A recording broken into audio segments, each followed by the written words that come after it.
Well, hello, good afternoon, good morning, whatever it is for you. My name is Kevin Henry. I'm going to be your instructor for this class, ISC 110. This is an 8-week class, to 1 credit hour class, so it is not really super in depth. It's not going to be a lot of hard work. I'm going to cover the syllabus here. I'm going to show you the Blackboard shell and some of the expectations as we progress along throughout the semester.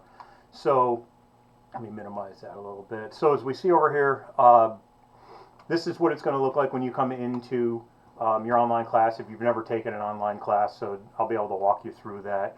Um, the announcements page, if any announcements come up, a weekly announcement or whatnot, you'll find it in this section in here. Coming on down, so we're going to take a look at the syllabus. You click on this link here,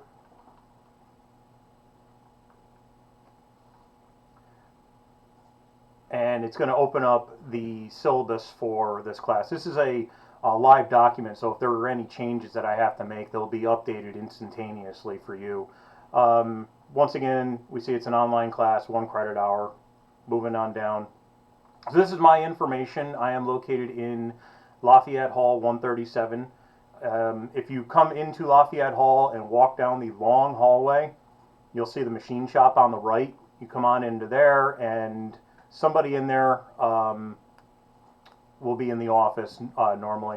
This is going to be my office number, phone number, and here's my email. The best way to contact me at any time is going to be through the email. I'm not always in the office to answer the phone, and if you need to email me or get a hold of me on the weekends, it's going to be the email.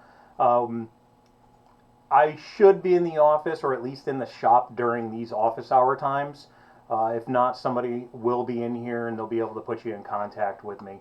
Once again, this is an OSHA introduction class. If the class were to be offered face to face, then we would offer the OSHA 10-hour certification. But this is going to be online, so we're going to cover some of the basic topics, but there's not going to be a certification offered with this particular class. Course objectives, you read through those. In a minute here, I'm going to show you exactly what this 29 CFR 1910 is. By the end of the course, you'll be able to explain how to use that. Moving down, the grading. There is going to be a quiz after every module. There's going to be 8 modules. It's going to be 60% of the weight, and discussion boards. Now, don't be, oh, it's discussion boards. Yes, it's 40%. However, like I said, this is a 1 credit hour class, so this is not going to take up 12 hours of your time throughout the week. I'm just looking for you to portray some ideas that based on the current module that we're in, into the discussion board. I'd like to see more than one sentence at this time. As of right now, I'm not going to require any responses. You're more than welcome to respond to other students. But like I said, this is not a super in-depth class. I just want you to portray some information to me and for your students or for your fellow students to read to understand more about the module, about what you're learning. Moving down in the syllabus. Once again, I'm the instructor. I am also the department chair for the Computer Integrated Machining Department. This is my information. Dean Pam Gibson, if you have any concerns that kind of go beyond me, she would be the one to contact. Normally, you'll get her secretary, Misty. If you have an issue with this class, I would prefer that you come to see me first. Dean Gibson is very, very busy. I'm not going to tell you you can't go talk to her, but if you have any questions, comments, or concerns, at least run them through me first, and if I can't resolve them, then you're more than welcome to go talk to Pam.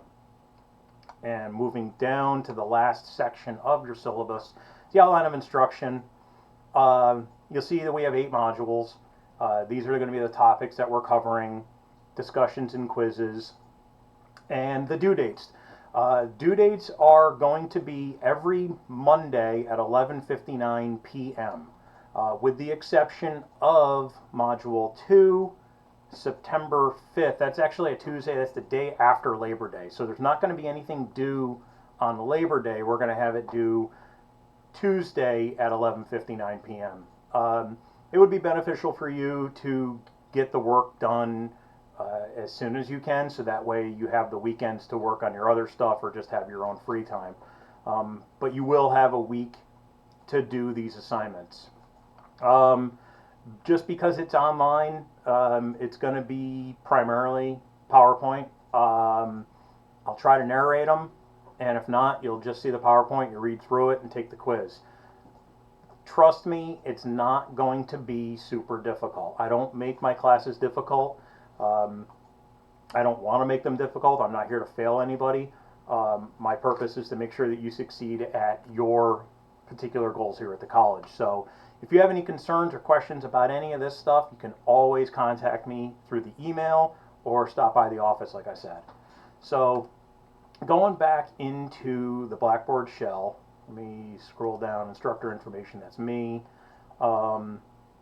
Try to access the course at least twice a week unless you can get your work done in one sitting, and that's not a problem. Like I said, because I'm not requiring at this time a response to a discussion board. So, you know, if you watch the video, do the discussion board, take the quiz, all in one sitting, that's it. You're done until the next week, unless you choose to come back for whatever reason. I'll try to get everything graded within that week for you, and I will check my email daily. It does go directly to my phone, so if you have any concerns over the weekend, get a hold of me, and I will probably not get back to you right away, but I will get back to you, okay? So the next section here, assignments. So what you're going to need to do before anything is started in this class is to create or to complete the orientation activity. That's required by the college for all classes that are held online or hybrid. This class is online. So once you do that, you go to the course entry quiz. You answer all of the questions, and it's pretty much going to be, I'm pretty sure, the same quiz that you're going to see in most all your classes that you're taking online. You submit that.